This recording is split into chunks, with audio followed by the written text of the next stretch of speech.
and welcome to Hong Kong. So to give you a summary of why I'm here, I'm teaching a workshop in Taipei with my friend Jahao. We're doing a floral workshop at this big plant expo, but we decided to come to Asia a little bit early because we had a little bit of work stuff to do in Hong Kong, and then also I just wanted to see the city. I wanted to take you around Hong Kong to see some plant shops. I think it's just so fun to see like what other countries and cities have to offer compared to what we have back in Los Angeles. Also, I wanted to just show you my view really quickly. Hong Kong is so cool. Very different from any other place I've been. This is probably also the densest city I've ever been to, and also it has the tallest buildings I've seen. Not much of a view really, but I do like to see all these different buildings. Such a unique place. Okay, here's Jahao. So we're on our way to our first plant shop. It is called Green Egg Store. Something like that. Green Egg. Lots of construction. Oh, it's for the scaffoldings, they use bamboo. So interesting and kind of scary to me, but they must know what they're doing.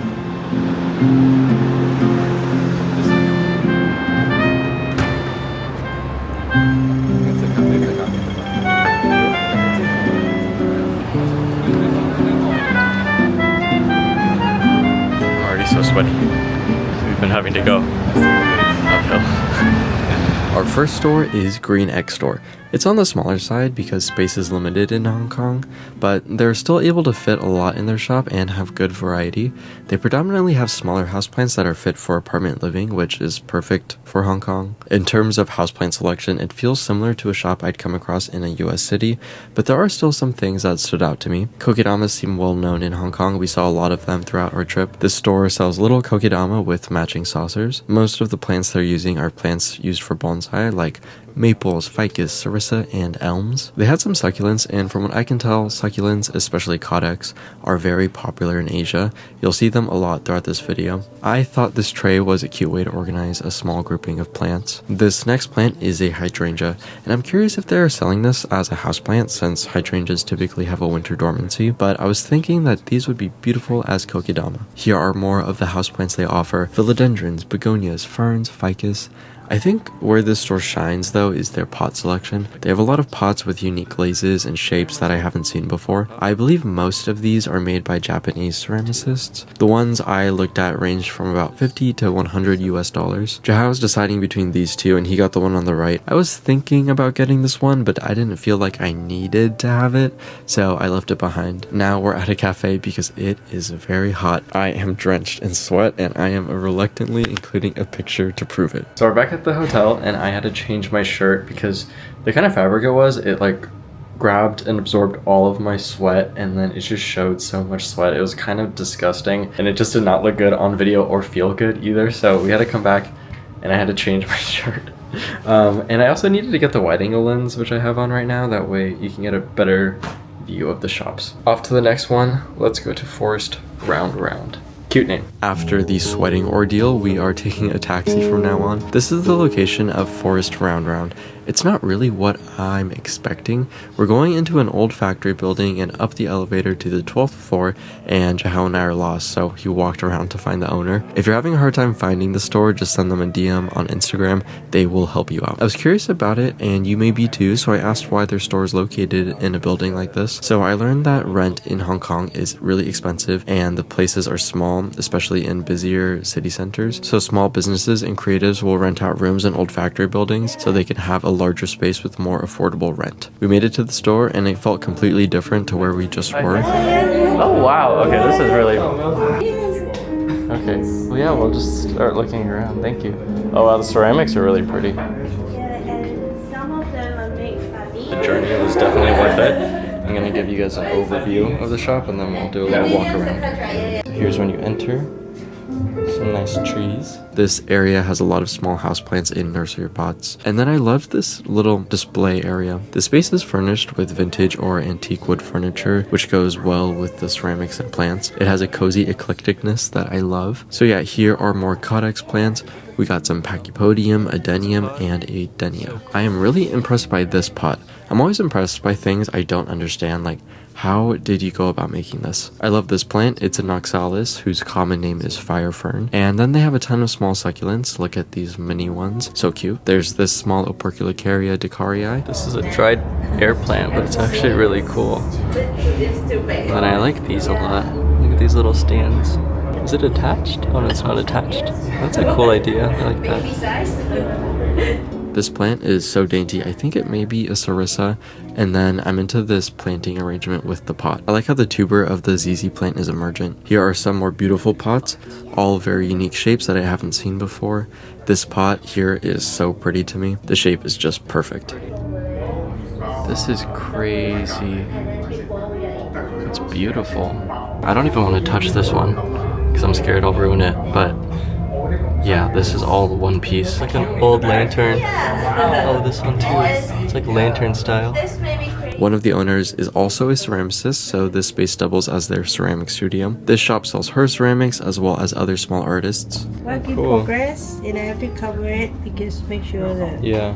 Where do you get inspired for all your shapes? I feel like your shapes are very unique. Oh, really? Yeah. I feel shapes that... just shapes that I love. that you like? And then just think of what kind of plant I have to put inside. Yeah. Is this a Pachypodium? Are you making like a sculpture? Yeah, a sculpture of Pachypodium. Cool. Yeah. I definitely want to get some ceramics on my trip to build my collection back up again. I'm drawn to this pot that looks like bamboo, and I'm going to get this trellis. I need a stake for some of my plants, and this one is made of brass, and apparently it's supposed to get rid of pests. I'm a bit skeptical of that claim, but I like the look and material, so I'm getting it. So really like this pot. Looks like a little bag.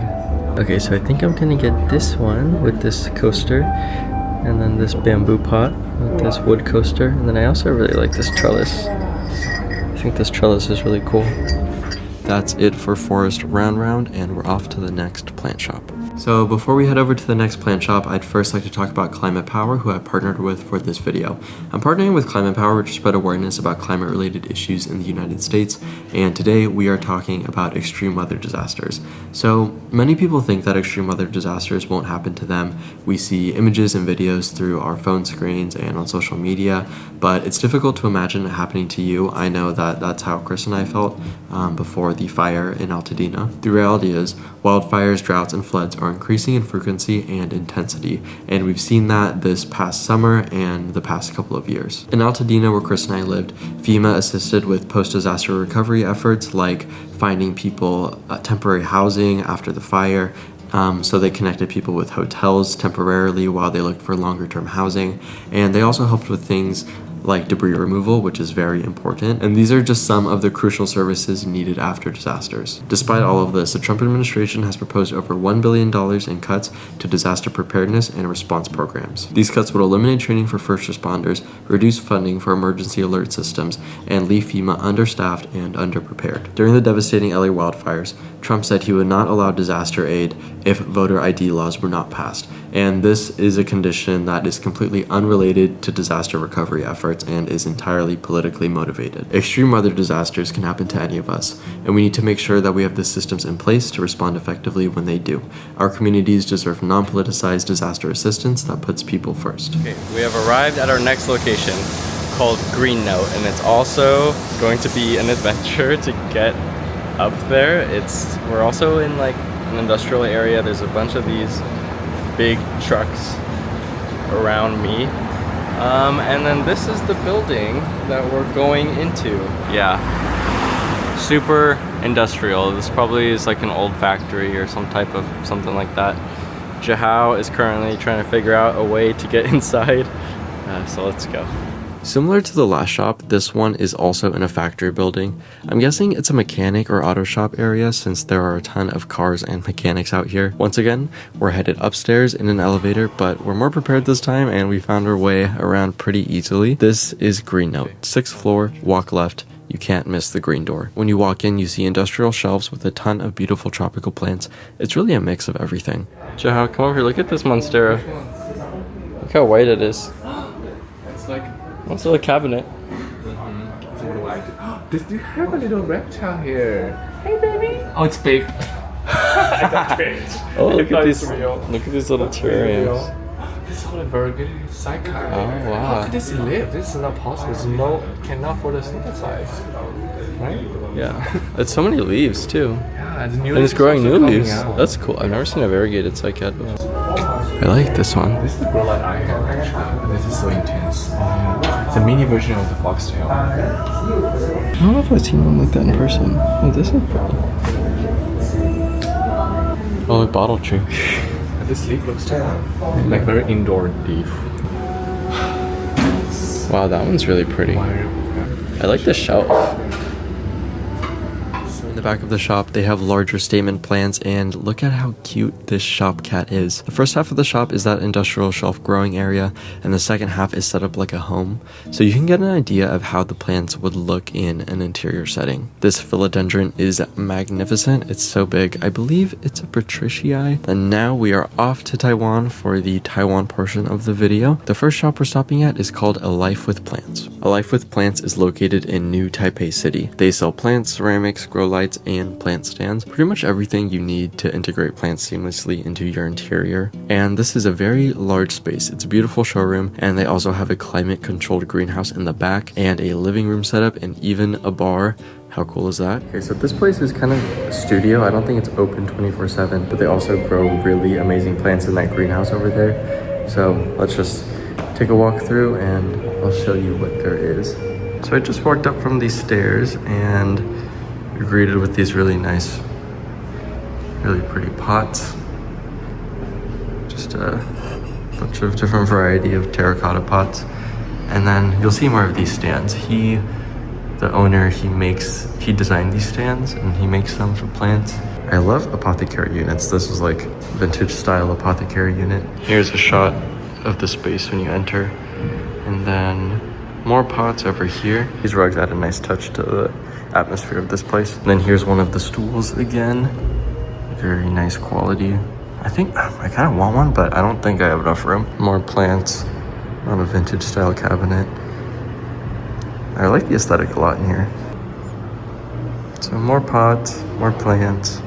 And then this area is beautiful, like this build out with the bar right there. So cool. And on this table, we have a few more plants and then pots underneath. Oh, and then here are all of the stools that he makes, or the plant stands. A Life with Plants. I like the branding on this a lot. This looks like his office. That is so cool. And the owner, I think he's a graphic designer. So maybe he does his graphic design work in here. There's even an area where you can hang out. If you bring a friend or a partner who doesn't really care about plants, they can sit on this couch while you spend hours in here. Because honestly, I think you could. And then over here, there's, ooh, what's this tree? That tree looks nice. But yeah, little writing, secretary desk, some more plants. Wow, look at this pink princess. This is the nicest pink princess specimen I've seen. And then yeah, out here is the balcony.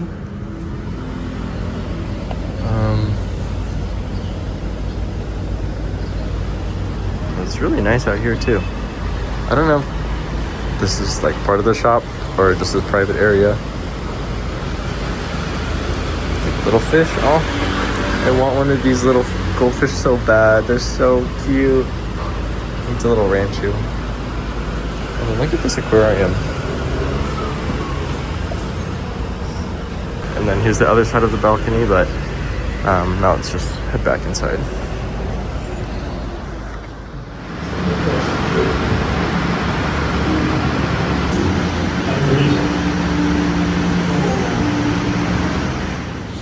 Wow. Like, how are all of their leaves so nice?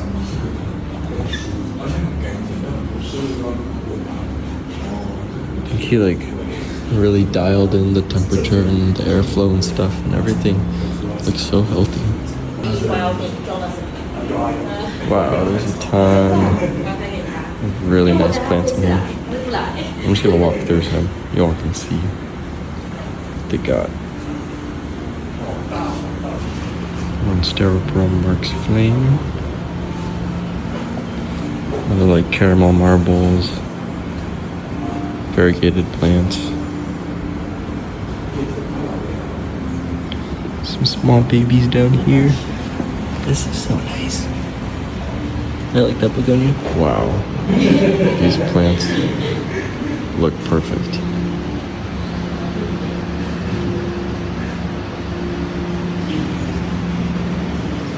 Whoa, this variegation looks special. Some type of like special Thai constellation variegation. A lot of really good anthuriums. Like I've actually never seen so many anthuriums look so healthy before. Whoa, look at this one.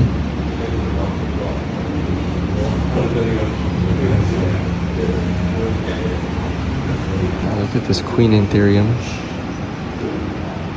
Oh, and then this Veitchii. Whoa.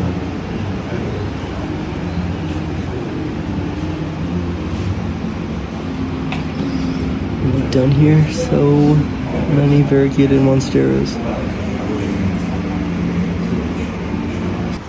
I have been out of the anthurium game for a long time, so I cannot name any of these like crosses or species really, except the basic ones. More huge anthuriums.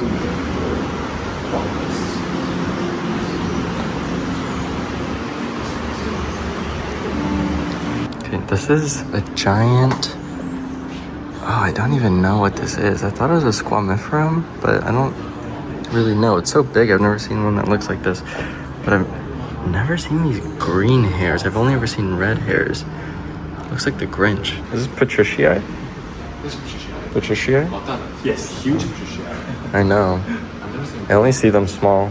This one looks really nice. Yeah, there's another huge Patricii right here. Ooh, this looks cool. Wow, I like this one. Ooh, perfect half variegation. Well, there's some variegation over here, but that looks really cool.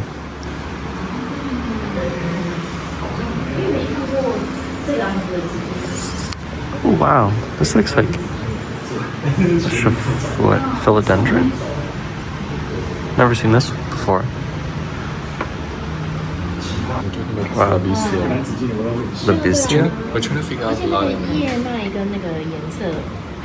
They're using these orchid clips and these stakes to separate the leaves to train them so they don't, so all the leaves like grow separately from each other. Oh, look at this. You can see they're doing it here too with this philodendron.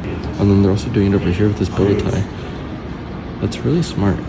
Oh, they're doing it with like every single plant. Actually, I didn't notice this before. That is it for A Life with Plants. Now we're headed to Tribus Studio. I've known about Tribus since around 2022, so I'm happy to finally see their space in person. They specialize in staghorns and also have a unique perspective on plant aesthetics and design their own products. The owners are a couple and a 2-person team. Most of the plant shops I'm highlighting in this video are small teams of like 1 to 3 people. What I like about these kinds of shops is they often have a unique vision and creative direction, or specialize in a certain genus or kind of plant. And as you can see, Tribus definitely specializes in platycerium. Oh, a lot of what are these called? Bromeliads. This is a nice bromeliad color. Oh, I like this one.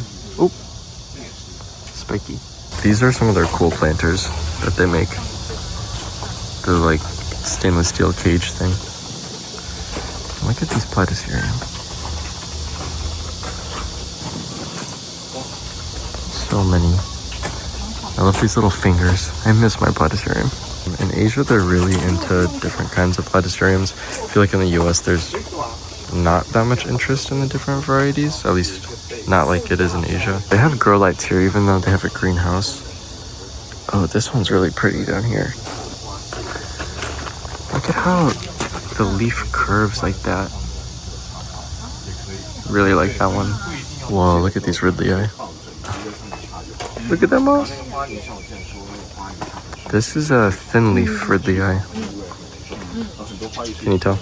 See, this is like a more typical Ridleyi form, and then this is the thin leaf. It's really pretty. And then here are some of their products. these are used to mount platycerium. I really like these as platycerium mounts. So on this side of the fence, there's more platycerium here. And then over here, you can see how they have some of their plants displayed. So I really like these pots. And then the cylinder one is the other one that you saw. And then this one is also really nice. Like, I like how they did the planting for this. Oh, I really like that one back there. This bromeliad. The cicadas are so loud right now. Oh, look at this one. It's like a little fuzzy aloe. And here's some more of their products. This is just like a box, and then plant pots, stands, steel pot. And you can see here like how the platycerium looks with this kind of stainless steel. I feel like this can only work here where you have a lot of humidity. And then they also make these stands that you can mount platycerium on, and you can buy this stuff from them online if you DM them if you're in the US. That's how I bought stuff from them before. Oh wow, they have even more. Like here. Wow, they have so many platycerium. How do you water everything? Oh, we use the auto water. Oh, so yeah. so there's an auto system above everything? Yeah. Oh, where is it? I can't really see. See? Oh yeah. Open it So they have an auto watering system up here. like this. Okay. Oh, how long do you leave it on? Yeah, four times. 4 times a day? Yeah. Even this gets watered though? Or The it hits it? atmosphere, Oh. the air is humid air. oh, the atmosphere is enough to keep it wet. Because of the fan will open, so wet air will. Oh, okay. There's so many cultivars of saccharine ferns too. So I don't know the name of all of these. Look at this huge basket fern. I don't know, have you ever seen one of these? I mean, I've seen these a couple of times, but I feel like you don't see these that often. But it's really cool. These are like 2 different kinds of leaves. So this is like a shield frond, like a platycerium, and then these are the longer leaf fronds. Here we have some ant plants. Ant plants have tunnels and chambers inside of their bulbous tuber at the base of the plant. Ant plants provide shelter for ants, and the ants protect the plants from herbivores. You're gonna cut it for us? Oh, 蛮硬的。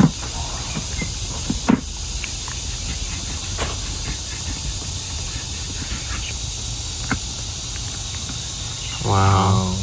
就不像是别的植物切了就。一个小盖 After 子 it's cut, it heals like this. It looks like nothing ever happened, really. Here are some of the different kinds of platycerium mounts you can do. This is a tall, skinny cork bark, and this is more of a square-shaped cork bark. These mounts look very natural, so if you want that organic textured look, they're great for that. And this is their stainless steel planter, which provides a sleeker design. You probably noticed that their presentation of saccharine ferns is top-notch. Just look at how perfect this mounting job is. The moss ball looks perfect, and you can see there's a ton of attention to detail here. The shield fronds hug the moss tightly, and it just looks so satisfying. Even their string they used is clean, like there's an intentional pattern to it. I learned some tips from them, and for the next staghorn I mount, I'm gonna try and make it look like theirs. And of course, when I do it, I'll include it in a video so you can learn how to do it too. Now we're saying goodbye to Tribus Studio and heading to the Plant Expo. Hello, welcome. So I'm in Taipei right now at the Agaric Garden Expo, which is essentially just an expo with a bunch of different hobbies together. So there's plants mostly, but then there's also like crystals and jewelry and reptiles and birds, just like a bunch of different stuff. Terrariums too. So I'm going to take you through some of the booths, and I'll probably do a voiceover for this because it's very loud and they're playing music. I feel like this gives you a good idea of what is popular with plants in Taiwan. So far, a lot of caudex, succulents, and staghorn ferns, which feels really different from the US. Maybe like a couple people selling aroids and things like that, but it's not very prominent at all. Okay, let's take you through. There's a lot to see. This first booth focuses on caudex plants. This is a gigantic Pachypodium chrysilius, and you're going to see a lot of these. I have mixed feelings about them, which I'll talk about later, but yeah, people are very into Codex and bonsai-like plants here. Plants that have a distinct shape and don't get too large. This aesthetic that you see with the bins is also quite commonly paired with plants. It feels military workwear adjacent, which makes sense with military and workwear trends and fashion. I think people try to fit multiple areas of their lifestyle into an aesthetic, and plants and accessories are a part of that. These are gigantic and aged Opercularia ducarii. They look very cool. However, I believe that most of the weathered aged Codex plants that you're going to see are wild collected. I would never knowingly purchase a wild collected plant. It just feels wrong for me to take a plant that's grown for years in its natural habitat and bring it into my apartment. I won't lie, they do look amazing, but something I've been reinforcing in my head is just because I think something is beautiful does not mean I need to own it.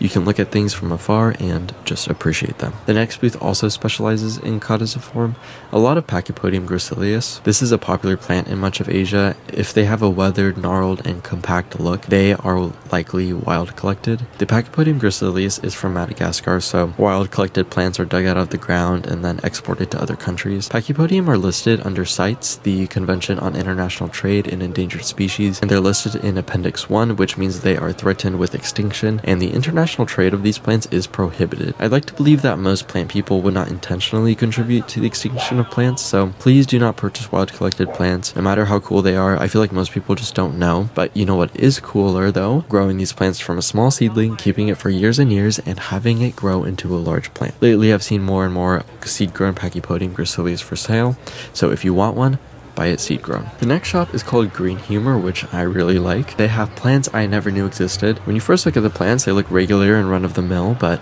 when you look closer, they have something quirky about them.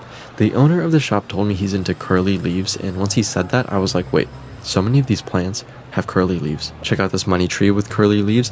I've never seen anything like this. I wish I asked more questions about the mutation and the origins, but I didn't have much time. And then there were these ferns that were curly or ruffly.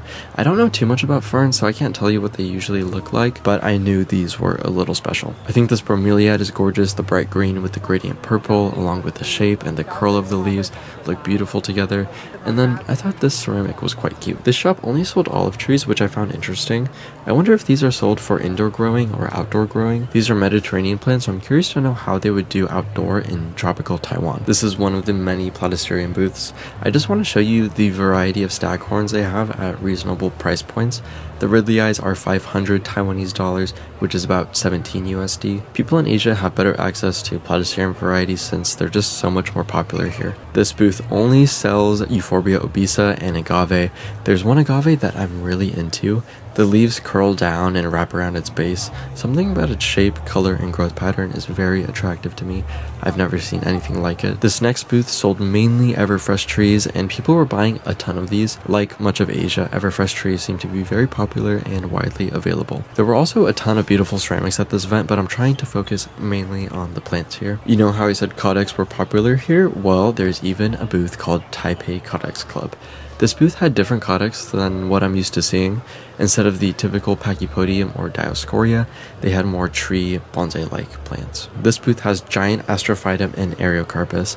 I like these plants when they're smaller, but when they get big, they start to look monstrous, which I think is cool, but the cool doesn't outweigh the ugly for me personally. I really like this plant. I believe it's a Ferrocactus, but it doesn't have the smaller thorns, which gives it a cleaner appearance. This booth had some uncommon Sansevieria that you don't see often in the US, and here's that Ferrocactus that I like, but a smaller version. And then they had a ton of Haworthia. I enjoy Haworthia. I don't think I've seen a Haworthia I dislike. They're like plant crystals with a distinct symmetrical growth pattern, and from my experience with them, pretty easy to grow. And this booth used reclaimed wood or vintage frames to create mounts for plants. I like this. I haven't seen anyone do this before. This booth had pre-built terrariums for sale, all of which were well made, and some even had little reptiles inside. I don't know much about reptiles, so can anyone tell me, are these suitable sizes for them, or are they more for display? Here we have some small houseplants. I was particularly drawn to these miniature ones in tiny pots. And here's that Fire Fern oxalis I like. That red is rare to come by in plants. Like I said, Pachypodium and Platycerium are very popular in Taiwan, and I feel like this booth exemplifies my statement. Like, they have Pachypodium and Platycerium posters and merch. There's even a booth that sells Pachypodium miniatures. This booth is called Solskin. They sell grow lights and grow light accessories. Different sizes, finishes, and color temperature. This one is cooler and this next one is warmer, but you can't really tell because of the auto white balance. They have track light options as well as plug-in, clip, gooseneck lamps, and lamp stands. There were a lot of Platycerium vendors at this event. I was told this was one of the most popular sellers in Taiwan, so we're checking them out. They had a lot of these lighter color silver Platycerium. These varieties are pretty popular, especially the dwarf plants. The color is from this powder-like substance called trichomes that sit on the leaves. This plant is insane. I'm surprised the plant's able to support all these leaves. They've really dialed in the care for this one. They had large specimen plants, but also some smaller, more manageable ones. This setup would make mounting plants so easy. Definitely something I'll consider when I eventually have a larger space. The booth next to this one also sold Platycerium. These ones are in glass boxes, so I'm assuming there's something special about them, but I have a hard time identifying all the cultivars and crosses. Here's a massive staghorn that looks similar to the previous one with all those leaves. Then they have a variety of sporlings to choose from. Up next, we have a carnivorous plant vendor. On the perimeter, they have these giant pitcher plants that drew me in. They have most varieties of carnivorous plants like Drosera, Nepenthes, Panquicula. This is making me want to have carnivorous plants again. Yes, the plants were great, but look at these carnivorous plant bags. They were completely sold out, and normally I don't like buying little thingies like this, but these were actually pretty cute and functional. This next booth had a bunch of different plants, but this one stood out to me. It looks like a really old grass, but I'm not sure what's going on with the base. Very cool. And then this one, I've just never seen anything like it before. This is the last plant booth, and these are knitted plants. I'm not a fan of fake plants, but if you're gonna do it, I think this route is better than a silk or plastic plant. They're not trying to deceive you into thinking they're real plants, you know? This monkey tail cactus, though, actually looks pretty legit. I think I could be fooled if it was far away. There's a huge section of the expo for crystals that is very popular. I'm not very into crystals myself or know that many people that are into crystals, so I was really surprised to see how many people were over here. There were also a lot of bugs. These are the tamer ones, but there were some giant intense looking ones like bugs the size of my forearm, which I'm not including because I feel like giant bugs like that need a trigger warning or something. So there are still like a ton of other booths, but I felt like I covered the ones that I thought were like the most unique and different from in the US. And some of the shops are a little bit similar, so I felt like I didn't really need to include all of them. There's also so much more in this expo. There's like, you know, the reptiles, the bugs, the birds, and everything, but you guys probably aren't here for that, so I'm not gonna show it to you. So that concludes our plant shop tour for this video, and I hope you enjoyed it. And yeah, I'll see you in the next one. Goodbye. I hope you can hear me.